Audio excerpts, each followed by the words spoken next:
Join me on DraftKings. Go to Dr. T23.site. That is DRT23.site.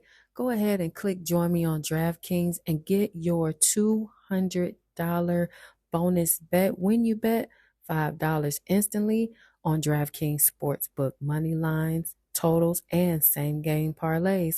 DraftKings has the action. On this week's episode of A Win is a Win, we're going to be discussing rookies that made the playoffs and who to watch for, Caitlin Clark, the $20 million woman, along with a look at the WNBA salaries. Giannis and Zion are both out, but for how long? NBA playoff fever is here, and how you get fired on your day off. All this and more. It's time for A Win is a Win. Let's go.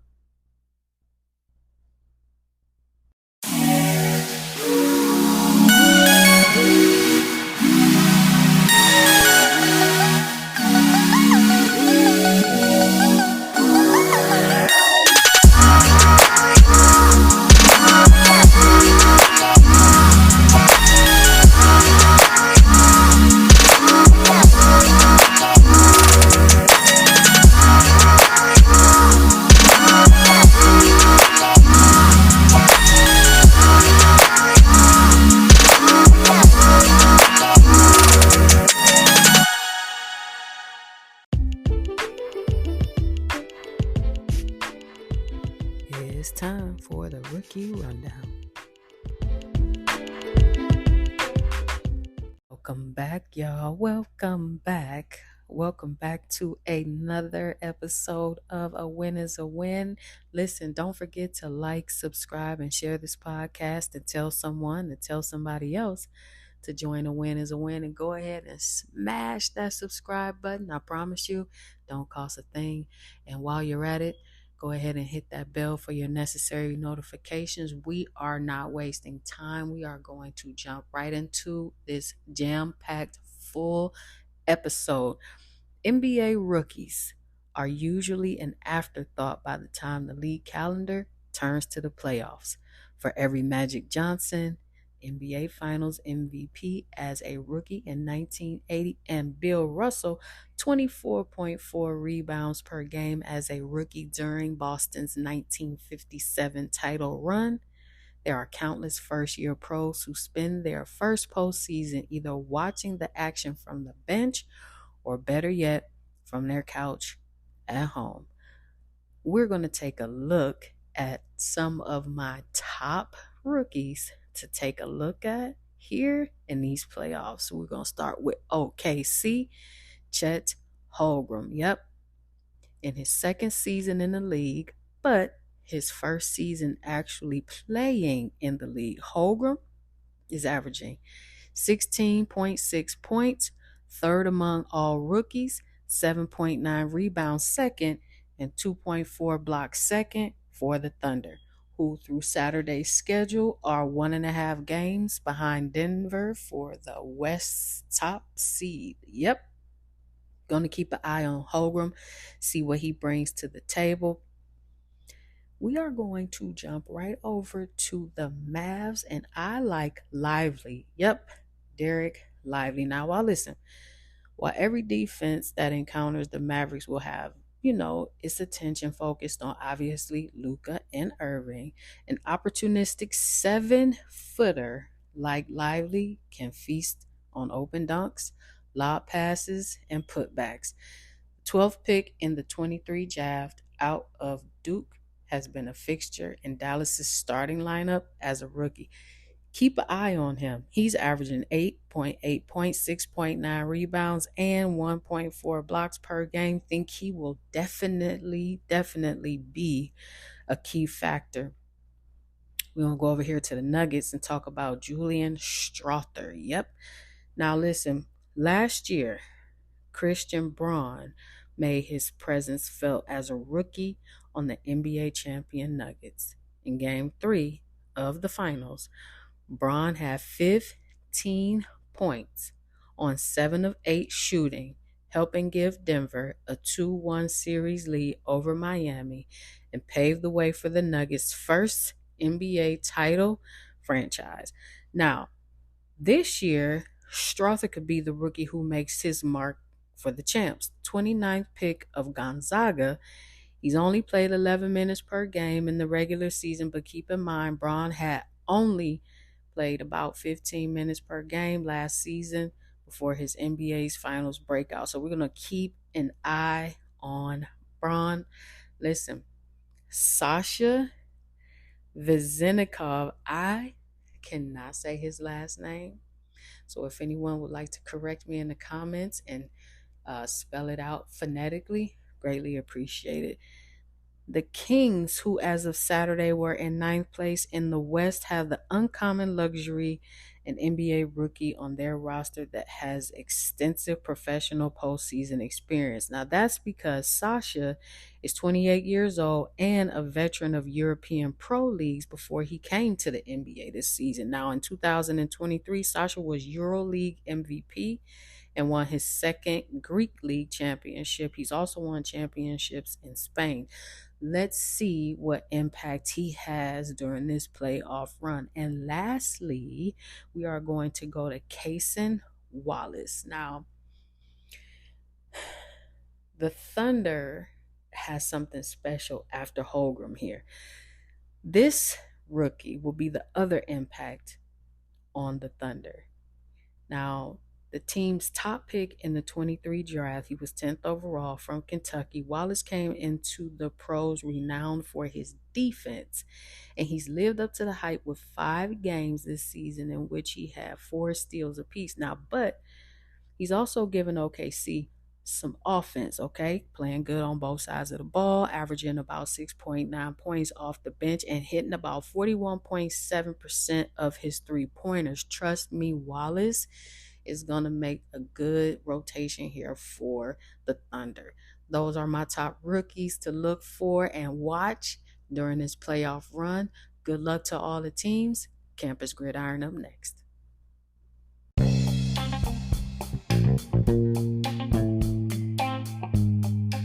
It's time to hit that campus gridiron. The WNBA draft went down this past Monday, and it was nothing short of what we all expected, and that was a show. Indeed, it was the highest televised WNBA draft in history, selling out tickets within 15 minutes. Shout out to all these young ladies, completely deserving of all the attention and nothing short of being some ballers all year. Number 1 overall pick went to Caitlin Clark. Number 2 overall pick went to Cameron Brink. Number 3 overall pick went to Camila Cardoso. Number 4 overall pick was Rickea Jackson. Number 5 overall pick was J.C. Sheldon. Number 6 overall pick was Aaliyah Edwards. Number 7 overall pick was Angel Reese. Number 8 overall pick was Alyssa Pili. Number 9 overall pick was Carla Lette. Number 10 overall pick was Leila Lacan. Number 11 overall pick was Marquisha Davis. And your last top 12, Nayidwu Pooch from Australia. I am sorry if I mispronounced that name. However, those were your top 12 WNBA draftees. Caitlin Clark has stirred up some controversy, not on her own, not by her own admission, no, but by Nike. Yep.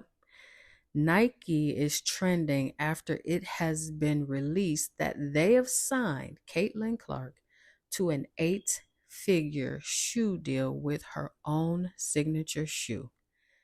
Now, some people are confused because of her rookie entry into the WNBA, not having any stats, not playing a single game, comparing it to the best WNBA player, A'ja Wilson.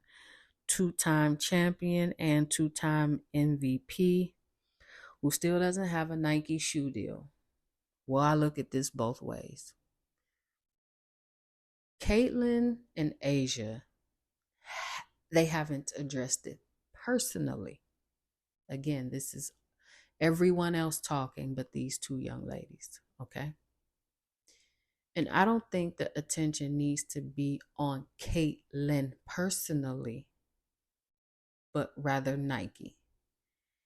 However, when you look at what Nike's thought process is, return on investment, where are we going to get the most out of this if we offer this opportunity? Well, we're going to give it to somebody that's selling seats. We are going to give it to someone who's filling up arenas. We're going to give it to someone who has completely changed the conversation of women's basketball. And who do they see that fits that picture? Caitlin Clark. She's not the villain here. She's not. Some may say, well, she's undeserving of it. I understand that too. And on that side of the coin, I don't disagree. Some people may say, okay, well, A'ja's not selling out arenas as long as she's played. Well, that's also true or not true. They're building a bigger arena because they're getting more attention. Las Vegas Aces. So I don't think the energy should be on pitting these two young women against each other over a deal. Rather, appreciating them equally in their own right. Caitlin Clark didn't pick up the phone and call Nike and say, I wanted a shoe deal. They came to the table and found her, sat her down and said, this is what we're wanting to do. Would you agree? When A'ja's time comes, if it comes or if it doesn't, it's no knock on her accolades in the WNBA. But what I would say to those people who's arguing A'ja point, and that point is also valid, there are other avenues to go for endorsements.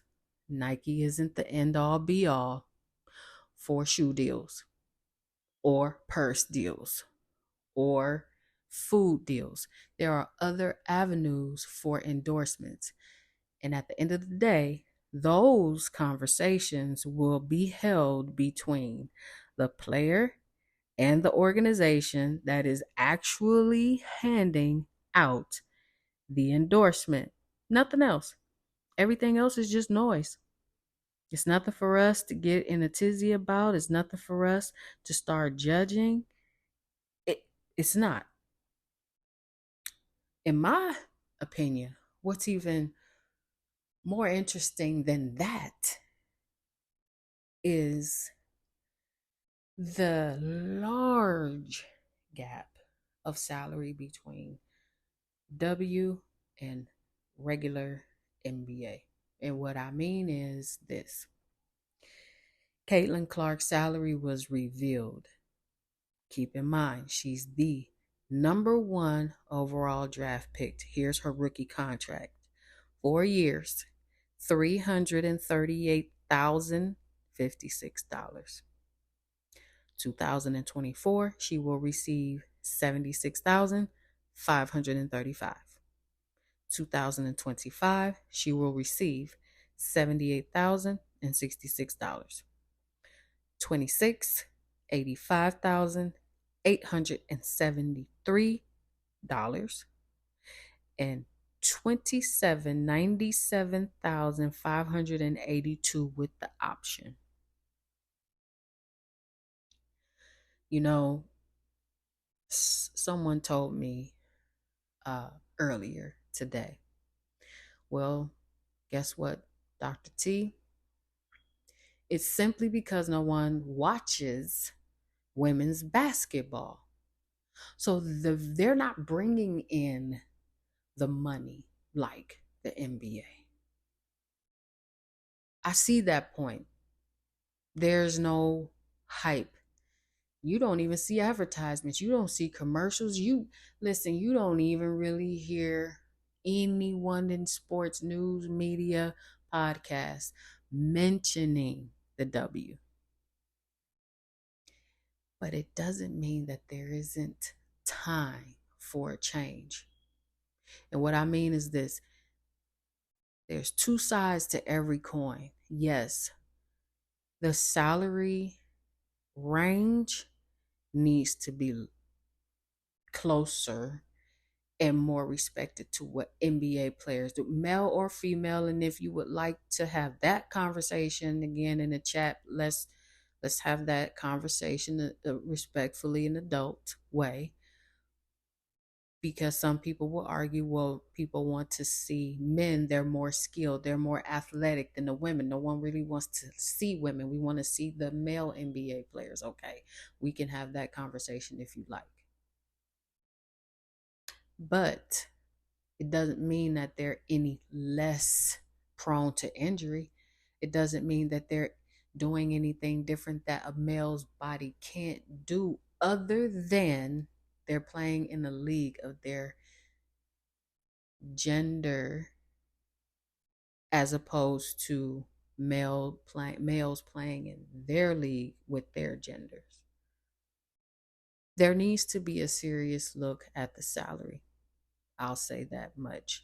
I will also say this: the WNBA needs to expand to different markets. And as we're recording this, it seems as though that the conversation has already come up on the table. They need to get into different states. They need to command a bigger audience. And you know what? The ladies, I'm going to call out the ladies. Yes, the lady is calling out the ladies. Why? Because we need to show up to these games 100%. We cannot sit back and argue and have a leg to stand on.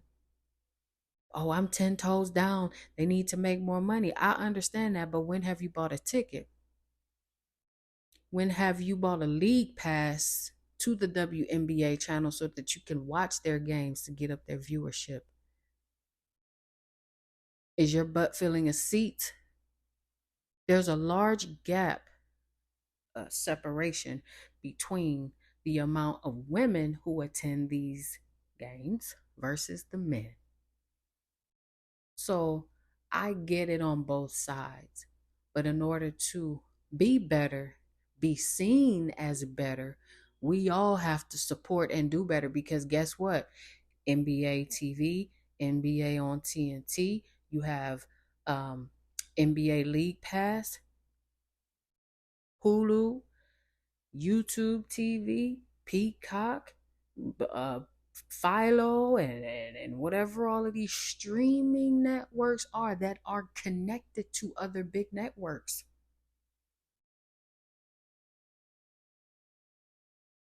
The WNBA is where? Where? So in order for us to support them, so that more eyes are on them, so that they have the viewership, they are filling seats, the WNBA's income is reaching an astronomical number where they are able to pay these women more. We all have to have a hand in supporting that. Sports news up next. Are you tired of overpriced groceries and limited options at the supermarket? Because I know I am. Well, try Misfit Marketplace, where every box is packed with delicious organic produce at up to 40% off retail prices. That's right. You get your fresh fruits to colorful veggies.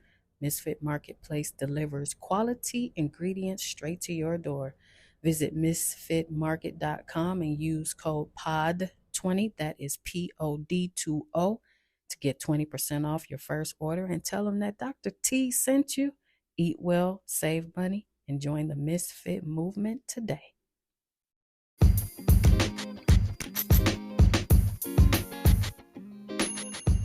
It's that time. Yep, it's time for some sports news.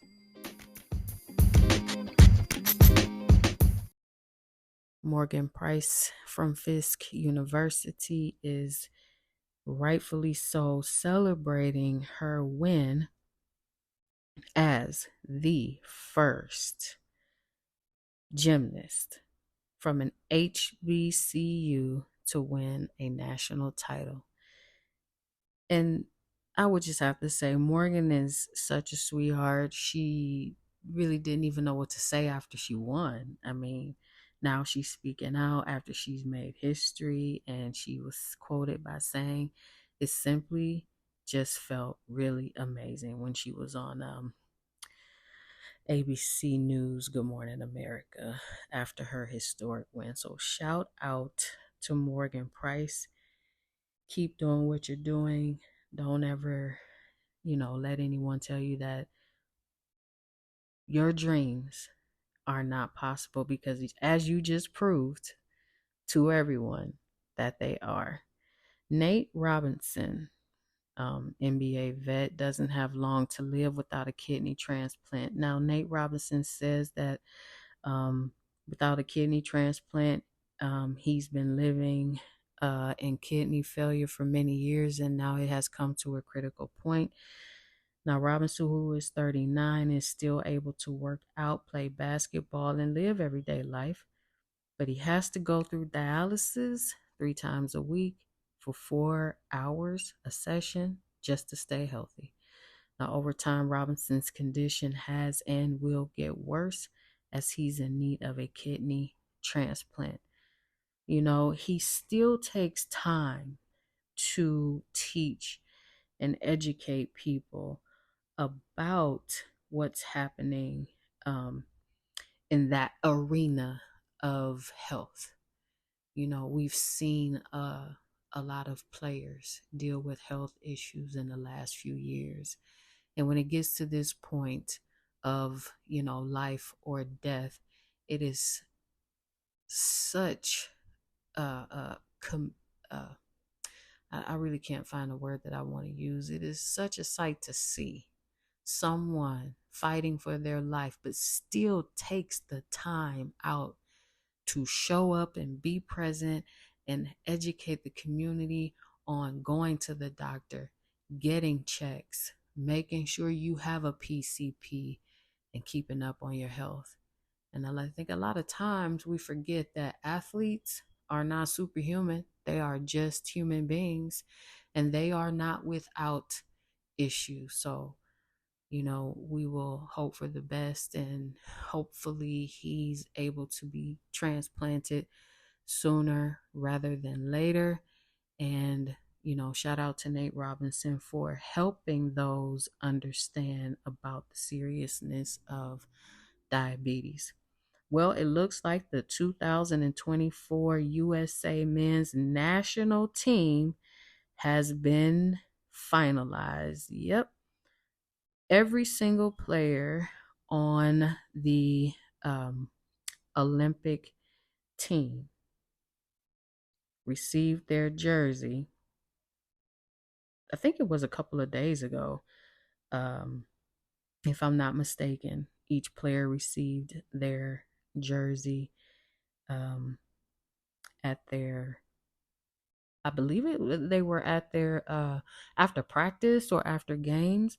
They were all presented with their jerseys. Now, you can't have anything without a little bit of controversy. So here's what's happening. A lot of fans are upset that Kyrie isn't on the team. And I get it.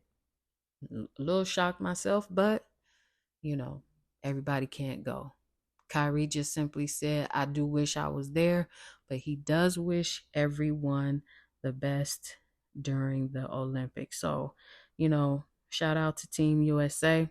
We'll see exactly how that pans out, what they can do together. I'm interested in seeing how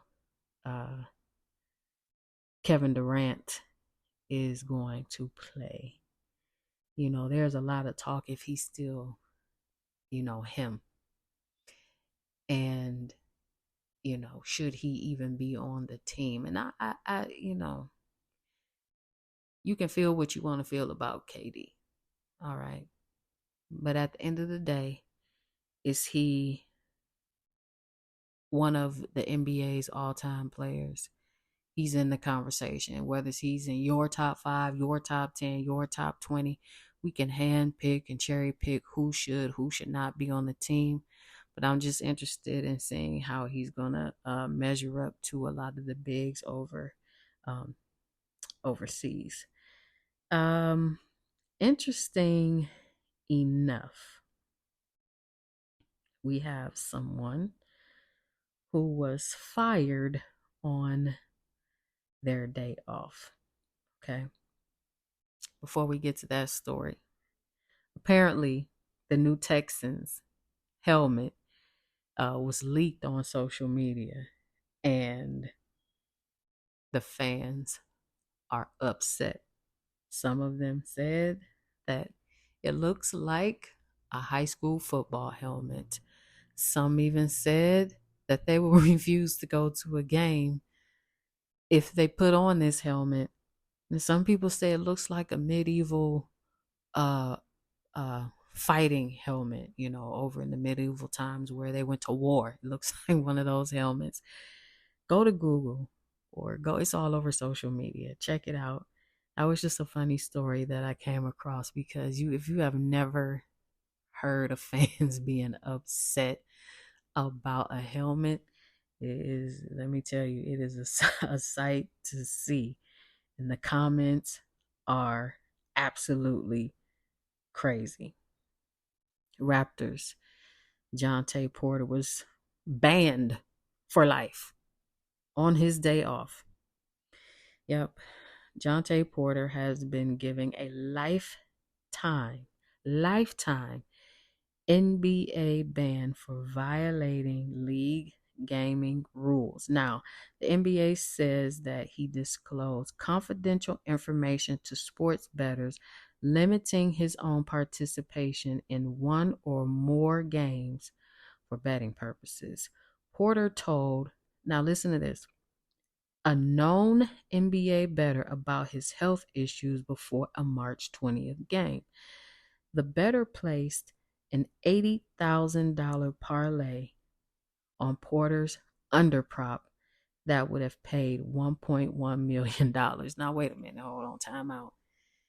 You actually think that the people who run the sports books aren't bettors, let alone crooked bettors, so that they can use them to spot people who are trying to throw the books. It's no different than the government or the CIA hiring ethical hackers. Okay, you you're gonna place an $80,000 bet on a player prop, and that's not gonna bring up a red flag. And especially if it paid out 1.1 million. Now, listen, the bet won, obviously, because he was privy to information that he otherwise shouldn't have been. The bet was frozen. The money was never paid out. He was arrested. And guess who blew the whistle? Who's the whistleblower in this situation? Well, you got it. That better. Yeah. You get a hard press from the authorities and the NBA. Well, the court said, listen, sing or sit down. And he chose to sing. Now, he placed at least 13 bets on NBA games using an associate's account per the league's investigation. The smallest bet was $15. The largest bet was $22,000. Total payout $76,000. Net winnings $21,000. At that point, to me, that sounds like a gambling problem.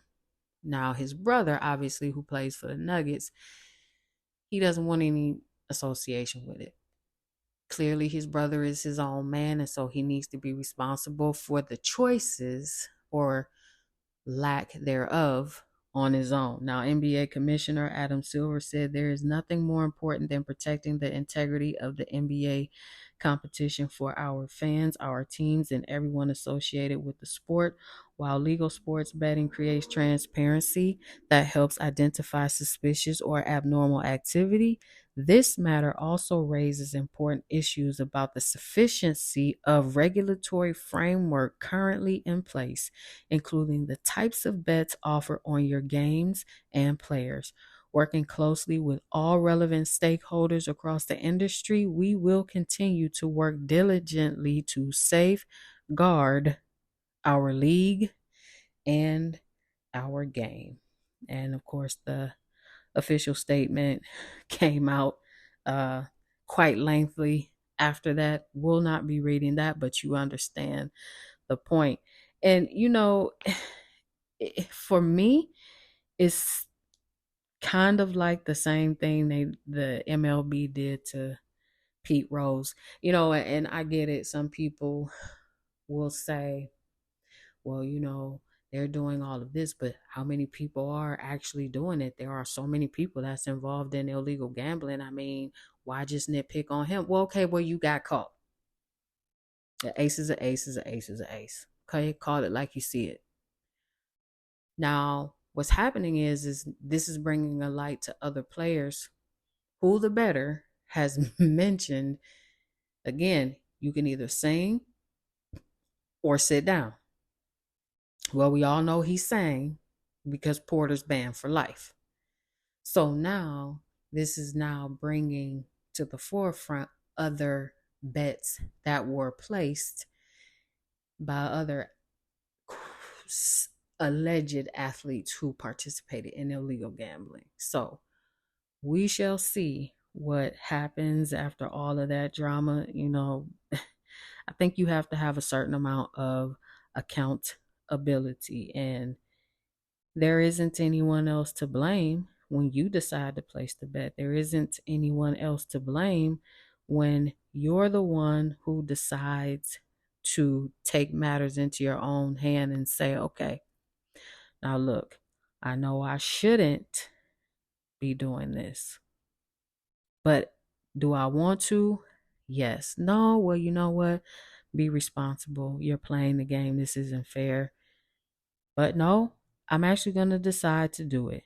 And once you have made that decision, then you have to accept the consequences and repercussions that come along with it.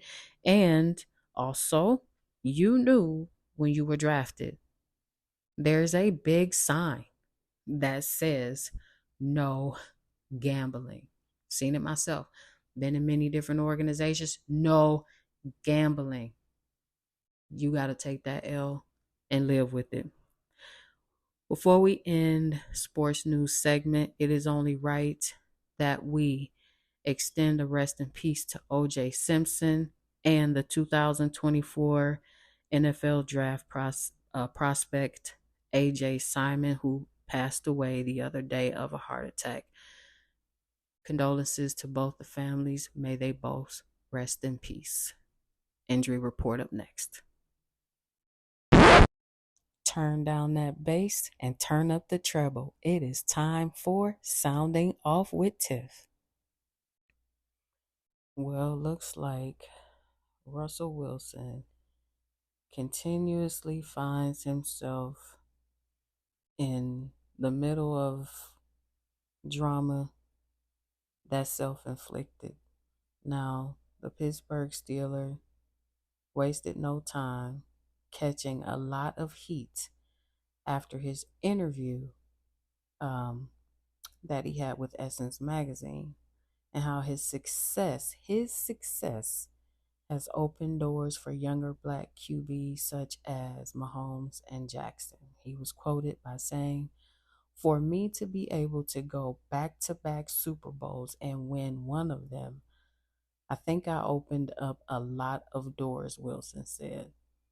Now you see guys like Mahomes who won it. It's really just us so far, but there's more to come.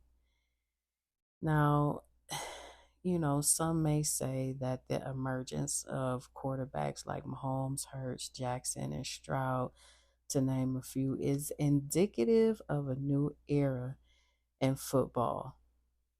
Well, I'm just going to have to just throw my 2 cents in there because I think it was way, way, way far of a overreach, whatever kind of reach for Russell Wilson to even allow a statement like that to come out of his mouth. I mean, Doug Williams was the first African American quarterback to actually get to and win a Super Bowl. Let's not forget that.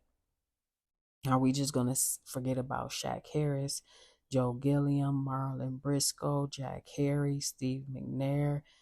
I mean, come on now, we could keep going. Donovan McNabb, Michael Vick, excuse me. And out of all those people, Russ, it's you, right? So there wasn't anyone before you who opened the door for you. No, I believe that Russell Wilson needs to just have several seats, because you went to a Super Bowl, won one, went back again the following year, didn't win it, and didn't go back and do anything ever since then. So you're discrediting other people that have come before you, and you're not giving them their flowers. It's just been you. So let's just say this in a hypothetical situation. Let's say Russell Wilson was not a quarterback. There still wouldn't be a Lamar Jackson. There still wouldn't be a Jalen Hurts or a CJ. Knock it off. Okay? Enough is enough. Now you are a 9-time Pro Bowler and a potential Hall of Famer. Potential Hall of Famer. Now you've seen the highest of highs and the lowest of lows. It has certainly cemented your name in history with the work that you've done on the field. But you will not just erase and take credit for those who revolutionized and those who paved the way for you, and just discredit them and not even give them their flowers. You cannot do that. You cannot erase history. Now, I know that on Shannon Sharpe and Ocho Cinco's podcast, Nightcap, Shannon Sharpe went completely off. The entire comment rubbed him the wrong way. And instead of realizing that he himself also mentioned quite a few of the same people that I mentioned. I mean, come on now, if you do your research, let's just say you are not an NFL guru. Google is your friend. Do your research. Then you would know who came before and who paved the way for you and others after you. Well, you took the time to go in on Shannon and Ocho by saying we as men and people in our culture should get along, and hopefully we can accomplish that. Okay, well, don't backpedal. Don't do that, because your comment to what he's saying, you're trying to say black men should uplift each other and not bring each other down. That wasn't bringing you down, Russ. That was reminding you of history that you yourself had time to erase and insert and write yourself in as the one who's giving opportunities. No one's taking your accolades away from you whatsoever, but you simply cannot erase the past and those who have come before you. Get your Steelers uniform on, throw the rock, teach that young man that is learning under you, because you will be retired sooner rather than later. Help the young man that is under you understand the real history of football, not just black, but the game itself, so that when your time is up, he can step in and be just as great as you or any other QB. And hopefully later on, when you're retired, you won't take all the credit for that either.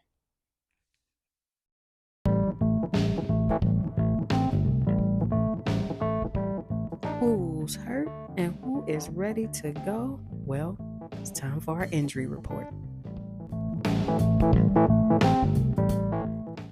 Looks like Giannis will be out for the rest of the regular season. Now, before playing the Orlando Magic this past Wednesday, the Bucks officially ruled out Giannis for the remainder of the regular season.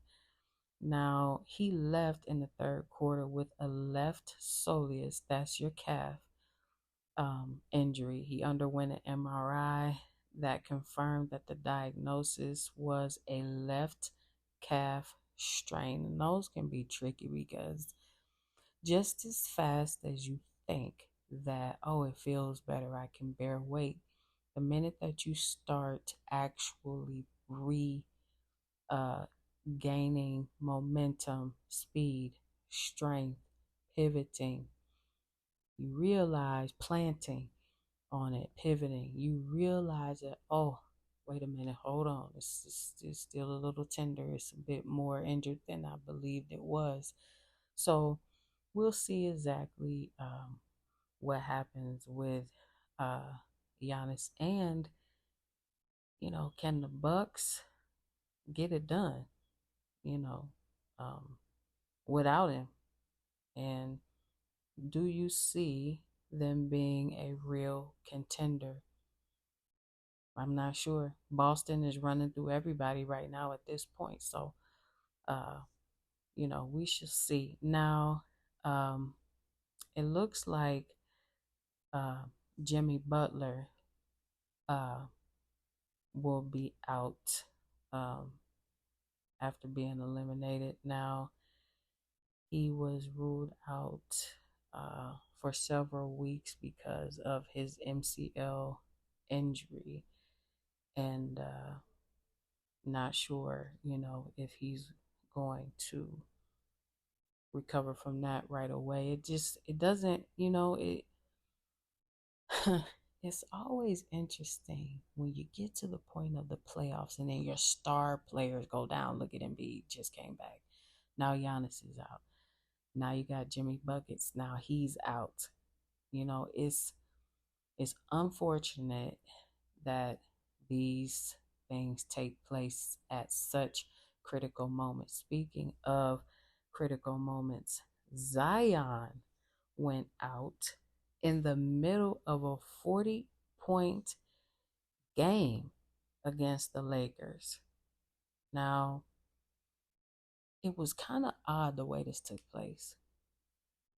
He walks off the court and he's actually, if you watch the game, when he's leaving the court, he's pointing at his ribs. So all indications would assume that there's something wrong with his ribs, or maybe something happened in his abdominal area. He puts his head down in his jersey. He's clearly upset. He sits down on the bench. And then he proceeds to get up and walks out the arena, throwing his towel. And then post game, we don't get an answer from Willie, the coach. And here we are days later and find out that it was a hamstring strain. I don't know. Can the Pelicans do it without Zion? We shall see. Bet Masters up next.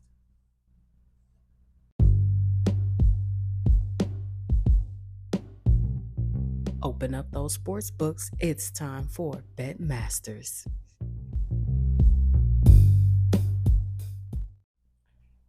A lot of the sports books have a lot of these lines wrong for these playoffs. So I am going to give you my best picks, parlay those, and right now I am going to say MGM has uh, the best, and I would also say FanDuel and Caesars would be tied for the next two best sports books to get in on these. DraftKings is a little wish-washy. I'll have to see what their lines are as we get closer to these games. So Friday, we have the Bulls, the Heat, and we have the Kings and the Pelicans. So I will put my money on the over for the Bulls Heat game, and I will put my money on the over for the Kings Pelican matchup here as well. Now let's go over to Saturday where we have many more matchups. So for the morning game, at least morning where I am, the Magic and the Cavs. My Cavs, yep, gonna go with the over for that game. We're gonna jump to the Suns and the Timberwolves again. I would take the over, which is 213.5 there.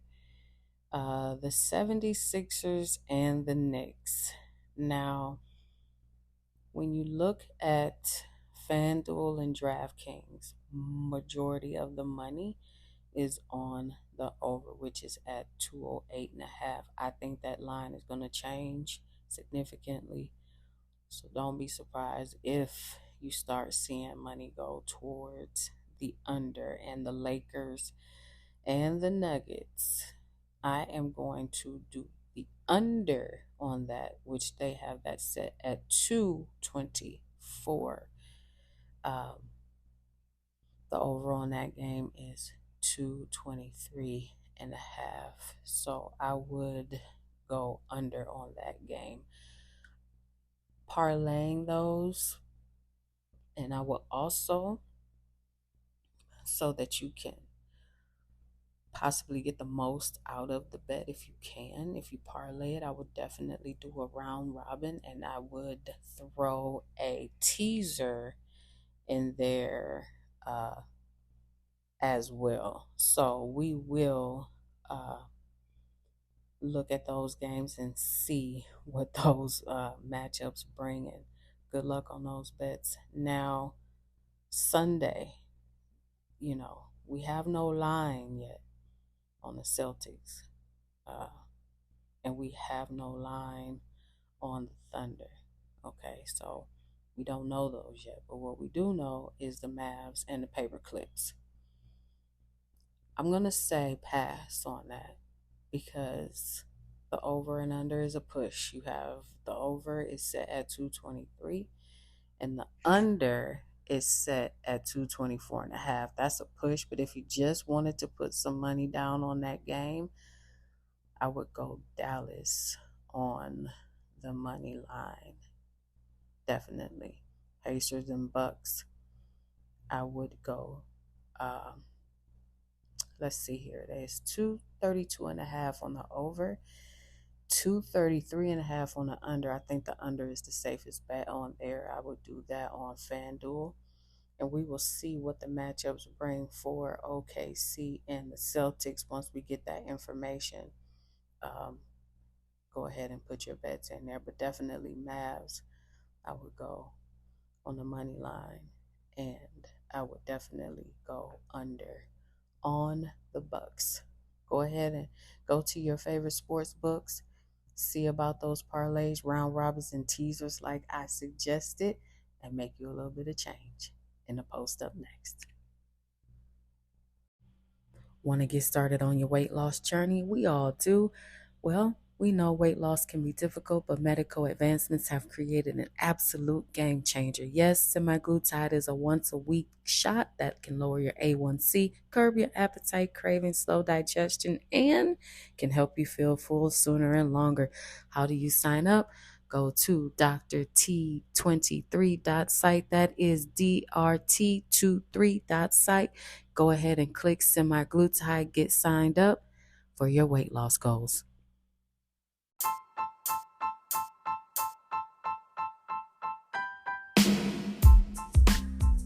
Time for our last segment in the post. That's right, lace up those J's and let's hit the hardwood.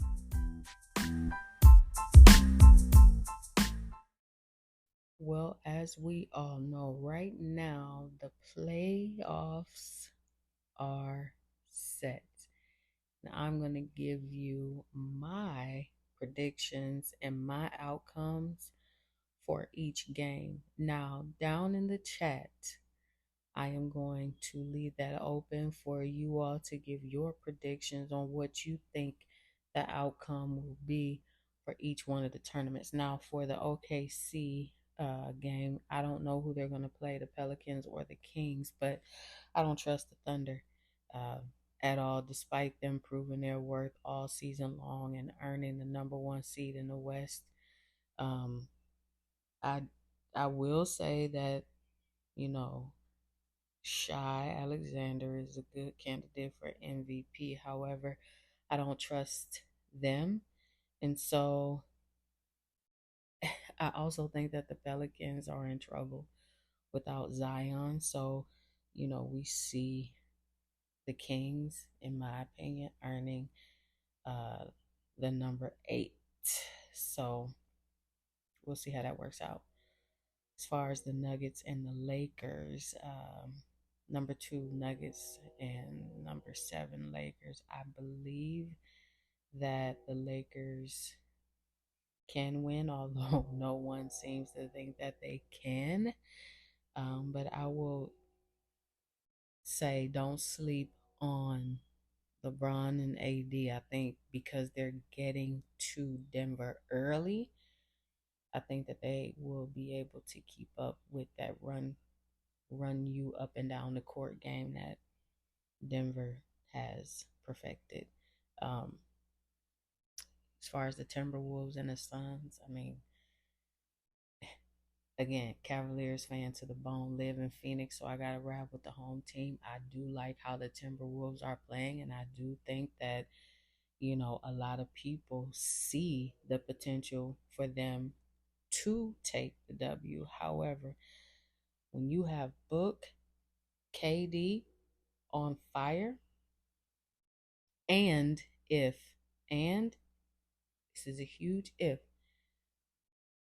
Bradley Beal shows up, that's some weapons, 3 weapons out on the floor. I'm gonna stick with the Valley of the Sun, and I'm gonna go with the Phoenix Suns on that one. So the Paper Clips and Dallas Mavericks, I am going to go with Dallas. I mean, come on, Luka and Kyrie are just playing out of their minds right now. And then, of course, you got Kawhi hurt. You know, they have all of these stars on the bench. What are they doing? You have Russell coming off the bench and he's plays when he wants to. When he doesn't, PG, I think, is just checked out. So I'm going to leave the Paper Clips alone. Yeah. Dallas for me on that one. So we'll see exactly what these matchups are, but sound off in the chat. Let me know who you have for this tournament and leave it down in the chat for me. Also, I'm going to put a poll up there, so look for that question. And if you are a loyal listener, please leave your email for updates and contests. We will start here coming soon and give out some rewards and perks for you tuning in, subscribing, and listening and telling others to join our podcast here. We're definitely trying to go. I appreciate every single one of you who tune in weekly to listen to this podcast, and more to come. So that's going to end our episode this week for A Win is a Win. And don't forget to do your homework is tell someone to tell somebody else about A Win is a Win. Go ahead and smash that subscribe button if you hadn't already. And don't forget to like this podcast and hit that bell for your necessary notifications. And I'll see you guys next week.